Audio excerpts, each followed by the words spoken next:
So yes, I am using pretty inflammatory language, using the word cult, but it does seem to describe what we're dealing with. The leaders are never wrong, evidence doesn't matter, people outside the cult are subhuman and selfish to be shamed and ridiculed. They have slogans, listen to the science. Maybe that slogan is meant to be funny because these are the least scientific people I have ever encountered in my life. They live in a hermetically sealed bubble, impervious to facts.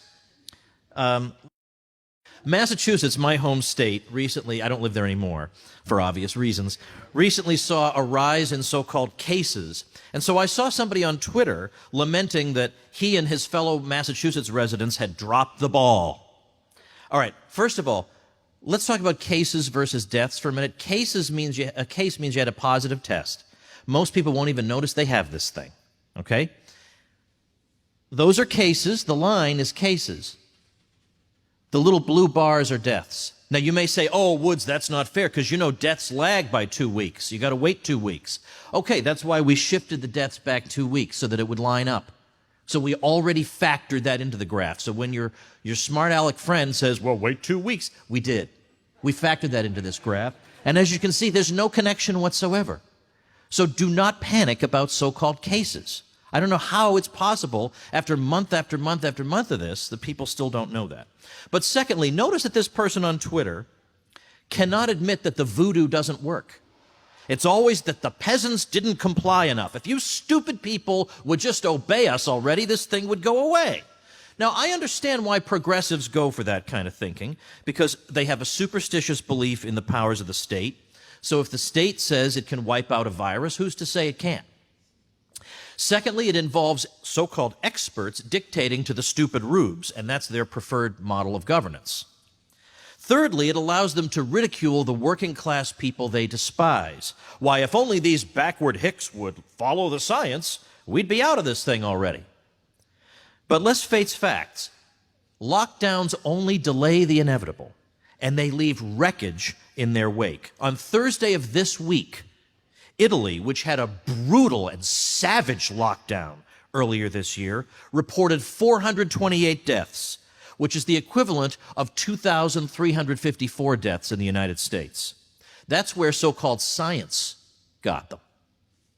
Now, because I am going to rush through a lot of material here, I'm going to refer you, if you want more, to my ebook called Your Facebook Friends Are Wrong About the Lockdown.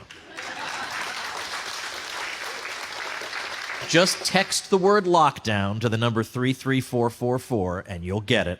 Or you can go to wrongaboutlockdown.com. Isn't it awesome, the domain names I managed to buy? Let's just take a few examples. Peru, Belgium, the UK, they had hard lockdowns and high death rates. Belgium and the UK are locking back down, as is much of Europe. Now, when the crazies are faced with this data, they try to claim that such and such country didn't lock down early enough. It can't be that lockdowns don't work.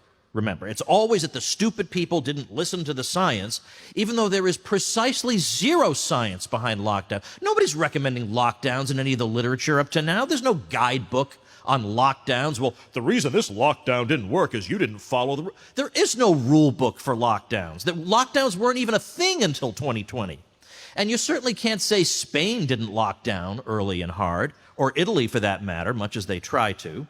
And now the same European countries whose insufferable intellectuals have been lecturing the U.S. for its handling of the crisis are seeing spikes in deaths again. In Italy and the U.K., and here and there in other places, at least some people are fighting back. The last lockdown took everything they had. One video, which has gone viral, shows an Italian woman crying that she has lost everything and has nothing to feed her child. I guess she'd better listen to the science, right? What a sick, deranged cult this is.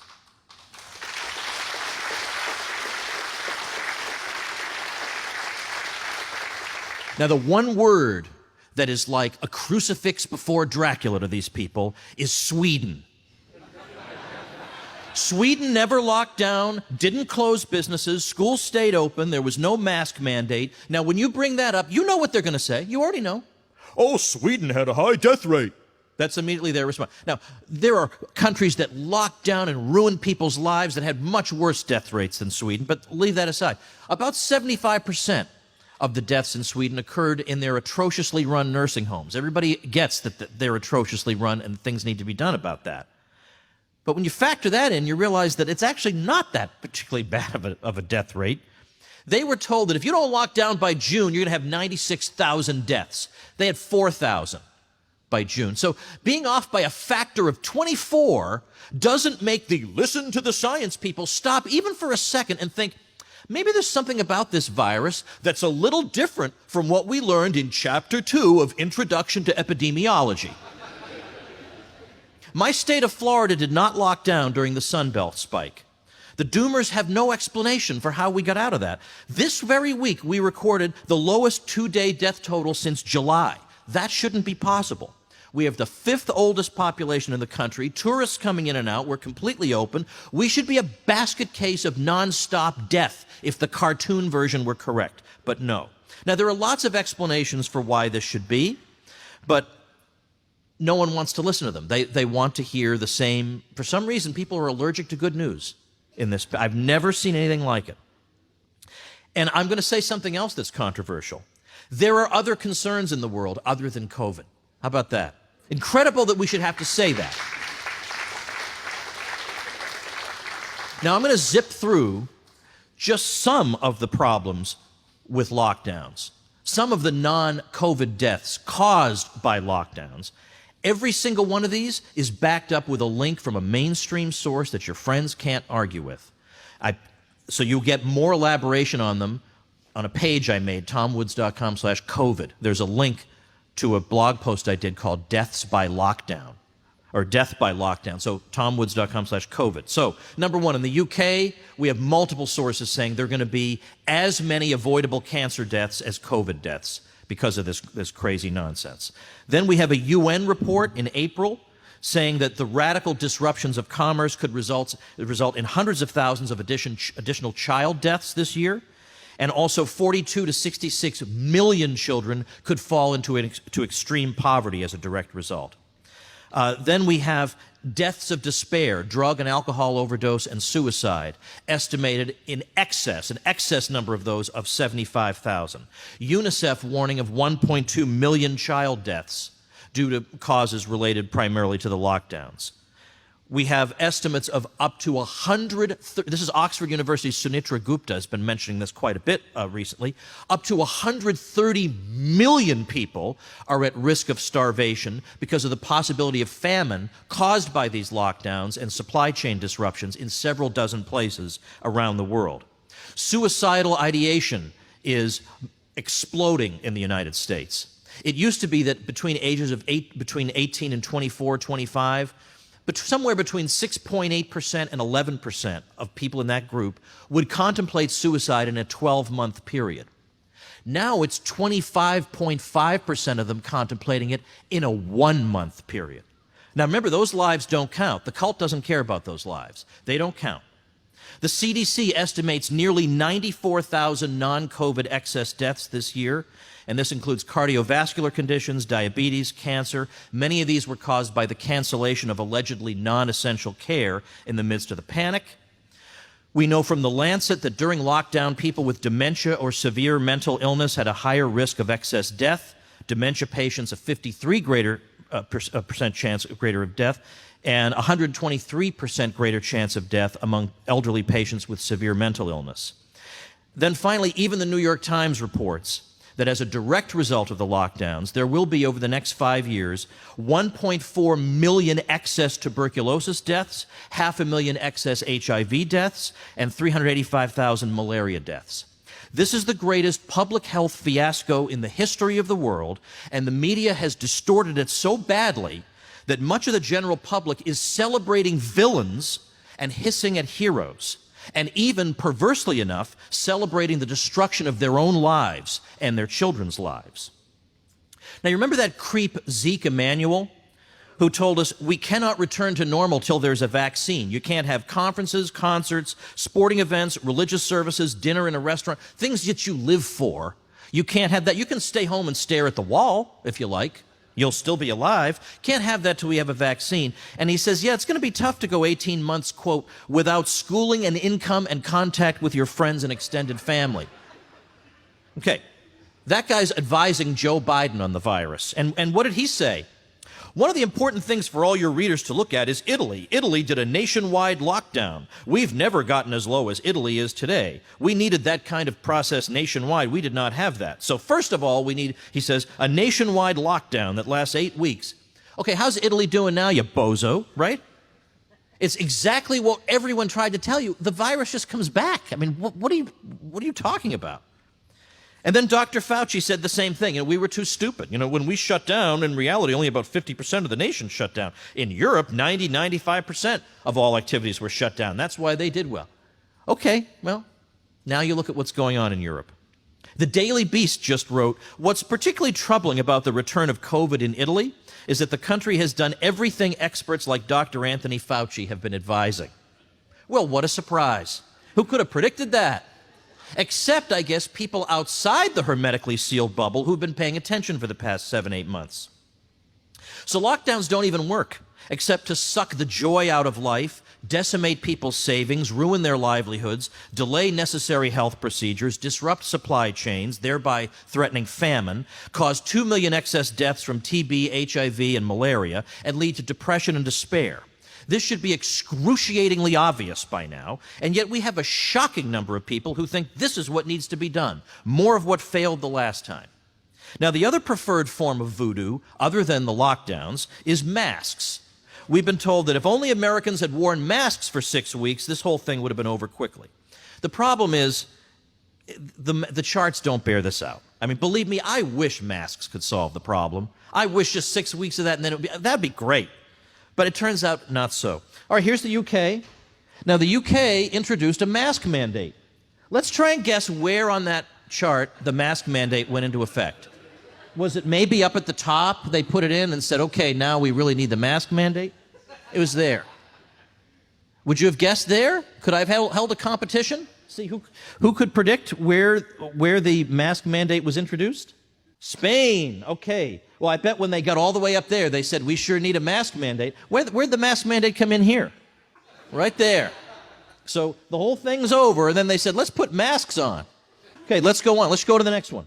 Italy. Okay, now Italy, I will tell you, in April, so right as it's starting to come down, they did say you have to wear masks in shops and on public transportation. But when did they require masks outdoors? Let's take a look. Right there. And as you can see, the virus has been wiped out. All they had to do was wear masks for 6 weeks. Let's go to the next one. France. Take a guess. Where do you think? Right there. Obviously, as you can see, the virus is gone. Just wear masks for 6 weeks. All right, let's keep going with the voodoo. Let's see. Belgium. All right. Obviously, right? All the data points to it. That's where the mask mandate went into. Let's keep going. Why the heck not? We got Germany. Where? Just as it's coming down, it's already coming down, so no doubt the masks get the credit for it coming. It was already coming down anyway. The state does this all the time. Things come down anyway on their own. They take credit for it. Let's keep going. Austria. Where? Maybe up at the top? Oh, no, here. And as you can see, the virus has been wiped out. Let's go to the next one. Okay, these are places that require masks in the black and places that don't. Now, Denmark has introduced some limited mask requirements here and there, but generally they've been discouraging masks. And isn't that funny? I thought by listening to the science and wearing masks, that would help slow the spread, and yet, look at the red lines. These are places that don't require them, and oddly enough, they seem to be doing better. Okay, let's go to another one. Kansas City, when did they have their mask mandate? As you can see, the virus was suppressed. All right, let's move on. Montana, right there. We get masks, and then we get that. So then here's Montana versus Sweden. I'm just not being fair here. That's just not right. Okay, UK versus Sweden. Okay, UK going back up, Sweden doing fine. And this shows us where all the different things the UK tried to do while Sweden is still living normally. Czech Republic versus Sweden. Okay, when did Czech Republic get its mask mandate? Probably way up there because they were panicked. Nope, they got one here, they got one there, and then it goes up and up. Okay, now this is a chart of 4 counties in Tennessee. Can you guess which one of them closed bars and limited restaurants to 25%? I mean, as you can see, one of those charts is radically different from the others. It's the one in the lower left, but who cares, right? It's obviously all the same. If anything, that one looks worse. So who even understands? So what should we do? Okay, what should we do, wise guy, you may say? We should live. We should protect the vulnerable and let everybody else live. And some people say, thank you. Some people say, oh, that's impossible. You can't do that. That's what they say. You know, they're having too much fun depriving you of everything that you enjoy. So that's impossible. We can't follow that strategy. Well, I have links at that tomwoods.com/COVID page that show you exactly how possible it is. And as a matter of fact, there are a lot of scientists who favor this approach as opposed to the locking everybody in their houses approach. Harvard Medical School's Martin Kulldorff came on my podcast, The Tom Woods Show, and said that a majority of infectious disease epidemiologists favor that strategy and not the lockdowns. Well, how about that? You wouldn't really get that inside the hermetically sealed bubble, would you? And 3 scientists who favor this, from Stanford, Harvard, and Oxford, said this: if we continue to use unsuccessful age-wide lockdown measures to suppress the disease, unless we have an improbably safe and effective vaccine, it could take several years for the epidemic to come to an end. It is exceedingly unlikely that the measures available to protect older people could be maintained for that long. If focused protection is used, the pandemic would likely be over in 3 to 6 months. On Twitter, Alex Berenson, who's been excellent on this, says, virus gonna virus. We can live with that reality and manage the consequences, like adults, mainly by making sure our hospitals are prepared, and they are. Or we can destroy our society for a virus most people won't even know they have. And those are our only choices. Pennsylvania's Secretary of Health reminded us that even with a vaccine, they're not going to leave us alone. After people get the vaccine, she said, they're still going to wear masks. They still need to social distance and avoid large gatherings. What is the point? And meanwhile, the midwits are constantly saying anytime people gather together that it's a super spreader event, except when it's a protest that I politically favor. So when Trump had a rally in Sanford, Florida, everybody was saying, oh, death everywhere, death, death, super spreader. And the deaths in Florida continued to plummet. So they ignored that, went on to the next thing. The Sturgis motorcycle rally, that led to, The paper alleging that led to a big problem was refuted even by Slate. You've gone to a low level when even Slate says you're full of it. So all I can say is doomers must have no idea the extent to which normal life has resumed in many places. I witness in Florida 20 things a day, which, if the cartoonish view of the virus were correct, should result in mass death, and none of them do. Life goes on. What is the point of indefinitely depriving ourselves of what makes life worth living so we can live in an antisocial dystopia? Why are we staying alive? So we can sit home and stare at the wall? And then meanwhile, on top of the zillion deprivations our kids are suffering, there are the more subtle ones. They're growing up to think it's normal to view other people with suspicion and avoid gestures of affection. Babies and infants are experiencing a world where they can't see adult faces or a human smile. And even the old people we're trying to protect are dying from social isolation. All these things, this is my last statement, all these things that we've been told to give up, which is affection and friendship from less than 6 feet away, and indeed large gatherings and family celebrations and companionships, and all these things are not, as Lord Sumption says, optional extras. These things are life itself. Life comes with risks, some of them moderate, some of them severe, some of them limited. But sooner or later, it's going to be exceedingly obvious. Hiding in your house doesn't solve it, and masks don't solve it. At one point or another, you have to assess your own level of risk and live the one life you get. Thank you.